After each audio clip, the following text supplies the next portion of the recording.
जय श्री गणेश, जय श्री राधे। योगिनी एकादशी 2024 में 1 या 2 जुलाई कब मनाई जाएगी, आइए जानते सही तिथि एवं पूजा का मुहूर्त।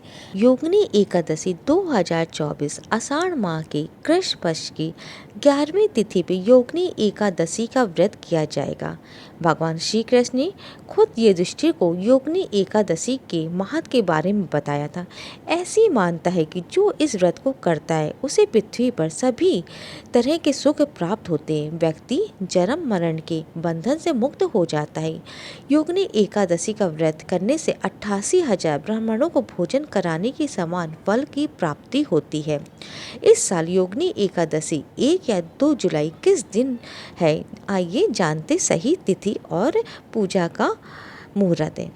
पंचांग के अनुसार आषाढ़ माह के कृष्ण पक्ष की एकादशी की तिथि की शुरुआत 1 जुलाई 2024 को सुबह 10:26 पे होगी और समाप्ति 2 जुलाई 2024 को सुबह 8:42 पे होगी।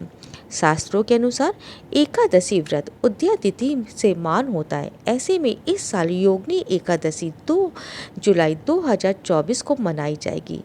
योगिनी एकादशी का शुभ मुहूर्त क्या है, ये भी जानते हैं।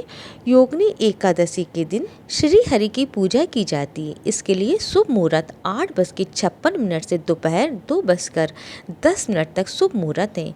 वहीं योगिनी एकादशी व्रत का पारण 3 जुलाई 2024 सुबह 5:28 से सुबह 7:10 पे किया जाएगा। योगिनी एकादशी व्रत क्यों किया जाता, आइए ये भी जानते हैं। पद्म पुराण के मुताबिक इस दिन व्रत या उपवास करने से हर तरह के पाप खत्म हो जाते हैं, साथ ही कई यज्ञों को करने का फल मिलता है। इस एकादशी पे श्री लक्ष्मी नारायण का पवित्र भाव से पूजन करना चाहिए। भूख के अन्न तथा प्यासे को जल पिलाना चाहिए। एकादशी पे रात्रि जागरण का बड़ा महत्व है। इससे सुख संपत्ति एवं ऐश्वर्य की प्राप्ति होता है। एकादशी के दिन सुबह जल्दी उठना चाहिए और अपने मुख्य द्वार को साफ सुथरा करके बंधनवार पर लगाना चाहिए। आम के पत्तों या अशोक के पत्तों का बंधनवार अवश्य लगाएं।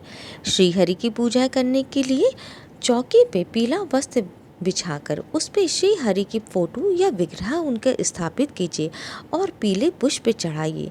पीली मिठाई और फल भोग लगा के श्री पूजन करें एवं ओम नमो भगवते वासुदेवाय मन से भगवान की पूजा करें, साथ में आरती करें।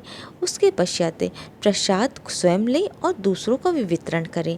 ऐसा करने से आपके ऊपर श्री हरि की कृपा बनी रहती है। योगिनी एकादशी के दिन जिस कथा को सुनना चाहिए वो भी कथा आपको जानना चाहिए। योगिनी एकादशी व्रत इस कथा के बिना अधूरा है। कथा इस प्रकार है। पौराणिक कथा के अनुसार स्वर्ग लोक में कुबेर नाम का राजा रहता था। वह शिव का भक्त था, रोजाना महादेव की पूजा करता था। उसका हेम नाम का माली था जो हर दिन पूजा के लिए फूल लाता था। माली की पत्नी का नाम विलासा था। वह बेहद सुंदर थी। एक बार जब सुबह माली मानसरोवर से फूल तोड़ कर लाया, लेकिन कामुक सुख होने की वजह से वह अपनी पत्नी के साथ हास विनोद करने लगा।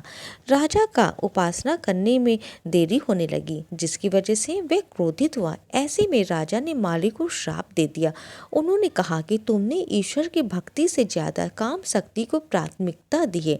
तुम्हारा स्वर्ग से पतन होगा और तुम्हारा धरती पे स्त्री वियोग और कुष्ठ रोग का सामना करना पड़ेगा। इसके बाद वह धरती पे आग गिरा, जिसकी वजह से उसे कुष्ठ रोग हो गया और उसकी स्त्री भी चली गई। वह कई वर्षों तक पृथ्वी पे कष्टों का सामना करता रहा। एक बार माली को मार्कंडेय ऋषि के दर्शन हुए। उसने अपने जीवन की सभी परेशानियों को बताया। ऋषि माली की बातों को सुनकर आश्चर्यचकित हुआ। ऐसे में मार्कंडेय ऋषि ने उसे योगिनी एकादशी के व्रत के महत्व के बारे में बताया। मार्कंडेय जी ने कहा कि इस व्रत करने से तुम्हारे जीवन के सभी पाप खत्म होंगे और तुम पुनः भगवत कृपा से स्वर्ग लोक को प्राप्त करोगे। माली ने ठीक ऐसा ही किया। भगवान विष्णु ने उसे समस्त पापों को क्षमा कर दिया उसकी और उसे पुनः स्वर्ग लोक में स्थान प्रदान किया। इस प्रकार श्री हरि की जो भी पूजा सच्चे हृदय से करते उसके ऊपर सदैव ईश्वर की कृपा बनी रहती। घर में सुख शांति समृद्धि का आशीर्वाद बना रहता है। अगर आप व्रत करते हैं तो आप इस विधि से पूजा पाठ कीजिए। अगर अगर आप व्रत नहीं भी करते तब भी आपको कथा अवश्य सुननी चाहिए, जिससे आपके घर में सुख शांति समृद्धि का आशीर्वाद बना रहे और विष्णु भगवान की माता लक्ष्मी के साथ कृपा बनी रहे। अगर वीडियो पसंद आया हो तो वीडियो को ज़्यादा से ज़्यादा शेयर करके लाइक कीजिएगा, कमेंट में जय श्री राधे जय श्री कृष्णा करके चैनल सब्सक्राइब कीजिए। Thank you. जय माता दी।